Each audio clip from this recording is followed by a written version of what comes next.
Once a source of livelihood to thousands of skilled artisans, Kerala's handloom industry is today reeling under low wages, rising raw material costs and limited government support.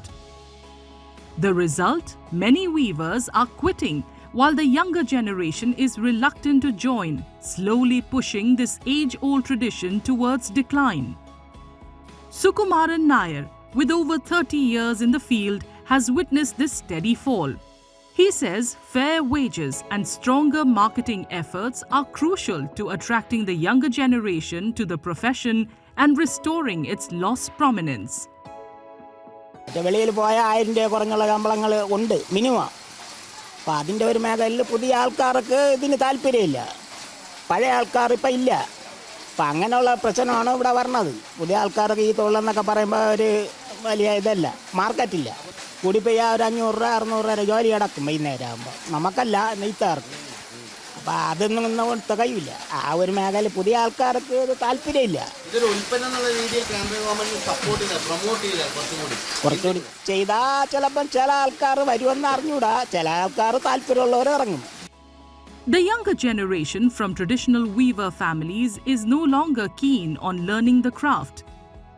Those who continue say they've done so largely because of a state government initiative introduced a few years ago, under which government schools are required to procure uniforms from handloom weavers. Kerala government ഒരു വിപ്ലവകരമായ മാറ്റം നടത്തിയെന്ന് പറഞ്ഞു കഴിഞ്ഞാൽ ഈ കൈത്തറി school uniform, അതുപോലെ central ഗവൺമെൻറ്റിലെ ജീവനക്കാർക്കും മറ്റുള്ള ആൾക്കാർക്കും ഒക്കെ ഈ കൈത്തറി യൂണിഫോം കൊണ്ടുവന്നു കഴിഞ്ഞാൽ ഈ കൈത്തറി മേഖലയ്ക്ക് വളരെയധികം ഹെൽപ്ഫുള്ളാകും. കാര്യം വെച്ച് കഴിഞ്ഞാൽ അഗ്രികൾച്ചർ കഴിഞ്ഞ് കഴിഞ്ഞാൽ ഇന്ത്യയിലെ രണ്ടാം വ്യവസായം എന്ന് പറയുന്ന കൈത്തറി മേഖലയാണ്. ആ കൈത്തറി മേഖല ഡേ ബൈ ഡേ താഴോട്ട് പോകുന്നു. എന്തുകൊണ്ടെന്ന് വെച്ചാൽ പവർലൂമിൻ്റെ തള്ളിക്കയറ്റമാണ്. കൈത്തറി സാധനം government of India handloom mark എന്നുള്ള ഒരു മുദ്ര കൊണ്ടുവന്നിട്ടുണ്ട്. ആ മുദ്ര ഇട്ട് വിൽക്കുന്ന സാധനങ്ങൾക്ക് മാത്രം GST ഒരു ലെവലും, അല്ലാത്ത പവർലൂം സാധനത്തിന് അവർ GST കൂട്ടിക്കോട്ടെ. Weavers who've spent decades in the profession say low wages are a major deterrent. They believe that if wages improve, more young people will join the industry. 46 കൊല്ലമായി ഞാൻ നെയ്യാൻ ഇറങ്ങിയിട്ട്. അന്നോട്ട് നെയ്യാൻ തുടങ്ങിയ സാരി, മുണ്ട്, ഡിസി എടുക്കുന്നതൊക്കെ തന്നെ. ഇപ്പോഴാണ് ഈ യൂണിഫോം 9 കൊല്ലം കൊണ്ട് ഈ യൂണിഫോമിൽ നെയ്യാൻ തുടങ്ങിയത്. അങ്ങനെയൊക്കെ ഉള്ള കാര്യങ്ങളൊക്കെ തന്നെ ഗവൺമെൻറ് ചെയ്യണമെന്ന് വെച്ചാൽ നമ്മളിപ്പം നെയ്യണേൻ്റെ കൂലിയാണ് നമുക്ക് തരണത്.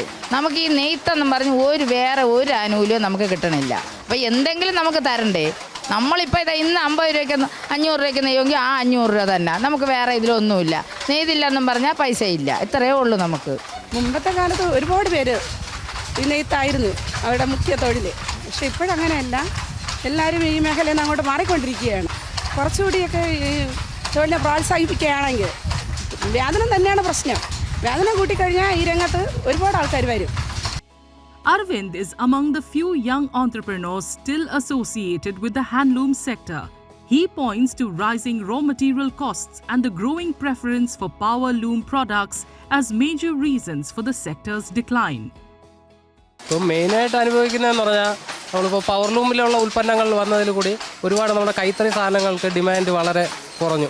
അതുപോയിട്ട് ഇപ്പോൾ നമ്മുടെ റോ മെറ്റീരിയലായിട്ടുള്ള കസവ്, നൂല്, മറ്റുള്ളവരുടെ വിലയെന്ന് പറഞ്ഞാൽ അധികമായി കൂടി. കാരണം ഇപ്പോൾ കസവിൻ്റെയൊക്കെ വിലയെന്ന് പറഞ്ഞാൽ നമ്മൾ സ്വർണ്ണം കൂടുമ്പോൾ അതിനനുസരിച്ച് ചെറിയ വേരിയേഷൻ വരുന്ന items.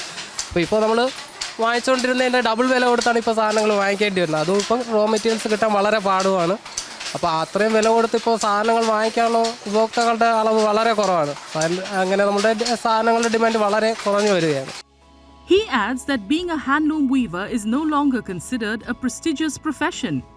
He says that unless the central government provides greater financial support, this perception is unlikely to change.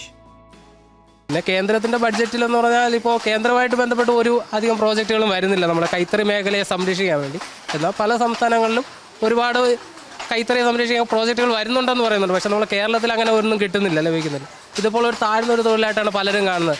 കാരണം ഇതിനൊരു നമ്മൾ സ്റ്റാൻഡേർഡ് കുറഞ്ഞ രീതിയിലുള്ള തൊഴിലായിട്ട് കാണുന്നത്. അപ്പോൾ അതിന് നമുക്ക് സ്റ്റാൻഡേർഡ് ഒരു ഫാക്ടറി ടൈപ്പിലുള്ള പല രീതിയിലുള്ള വർക്കിംഗ് സിസ്റ്റംസൊക്കെ ചെയ്യാനുള്ള സപ്പോർട്ട്സ് ഗവൺമെൻറ്റിൽ നിന്ന് ഉണ്ടായാൽ അത് തീർച്ചയായിട്ടും വളരെ അട്രാക്റ്റീവ് ചെയ്യുന്ന രീതിയിൽ വരാം.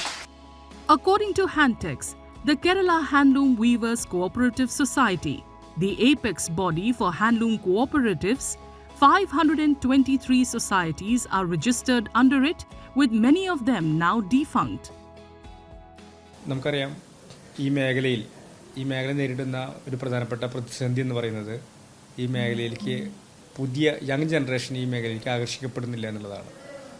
അതിന് പ്രധാനപ്പെട്ട വിഷയം ആ മേഖലയിൽ ലഭിക്കുന്ന കൂലിയുടെ കുറവും അതുപോലെ തന്നെ ആ മേഖലയായിട്ട് ബന്ധപ്പെട്ടുള്ള മീൻസ് അവർക്ക് കൂടുതൽ സ്ട്രെയിൻ എടുക്കേണ്ട ഒരു വിഷയമാണ് നമ്മൾ നോക്കുമ്പോൾ കാണുന്നത്. Those associated with the sector are hopeful that the upcoming budget will introduce concrete measures to revive Kerala's handloom industry.